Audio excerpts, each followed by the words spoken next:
A mi de sempre m'ha agradat, o de ben menut ja em va agradar el tema de la lectura. M'agradaven les classes de llengua i de literatura i això ja va encaminant-te cap a un determinat sector. Estem en els anys 80, uns anys en què n'hi ha un moviment de recuperar la llengua, de dignificar-la, descobreixes que hi ha una literatura en la teva llengua, que això jo a l'institut no ho havia estudiat, que hi ha música i que hi ha tot un àmbit que el crida l'atenció i, per tant, això ja m'encamina cap ahí. Un poquet l'ambientet eixe de dignificar la llengua i de donar-li el valor que havia perdut anys enrere, això és el que em va encaminar un poc per ahí. Però tot bé lligat per aquest fil que és la ficció a la literatura, a la lectura, a la llengua, en general. A l'institut on vaig anar era tot gent molt jove, per exemple, en el Departament de Valencià eren 3 persones, els 3 estàvem acabats d'eixir de la facultat, érem tots 20 i poquets anys, per tant l'ambientet que hi havia era prou agradable i gent de la teua edat i també un poquet les teues inquietuds i tot. Vull dir que aquest primer any és possiblement des que més recorde de la primera etapa. El dia a dia, a mi m'agrada que siga el dia a dia normal d'un professor, no d'un professor de valencià. A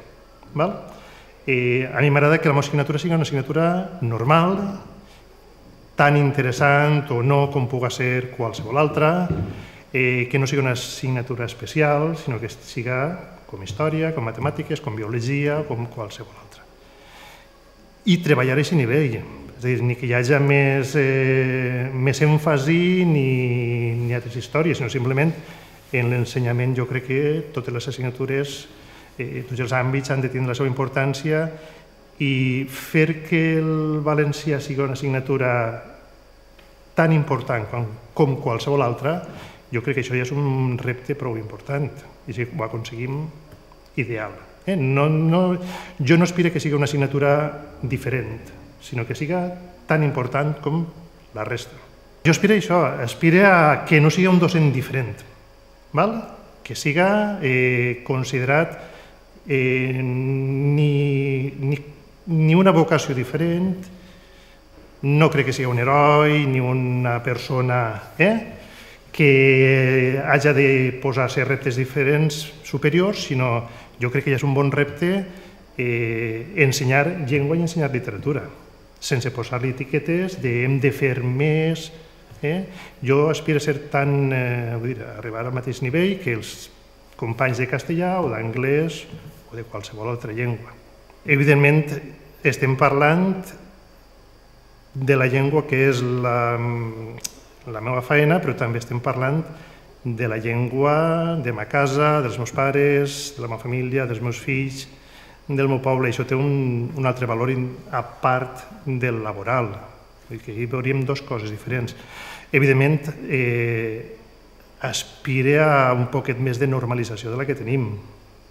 A nivell educatiu sí que podem parlar, almenys en el meu cas, o en el centre en què estem, de normalitat del valencià en l'institut.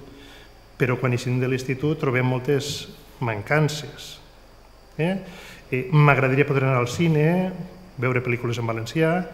Així als IRA possiblement es projecten 200 pel·lícules a l'any,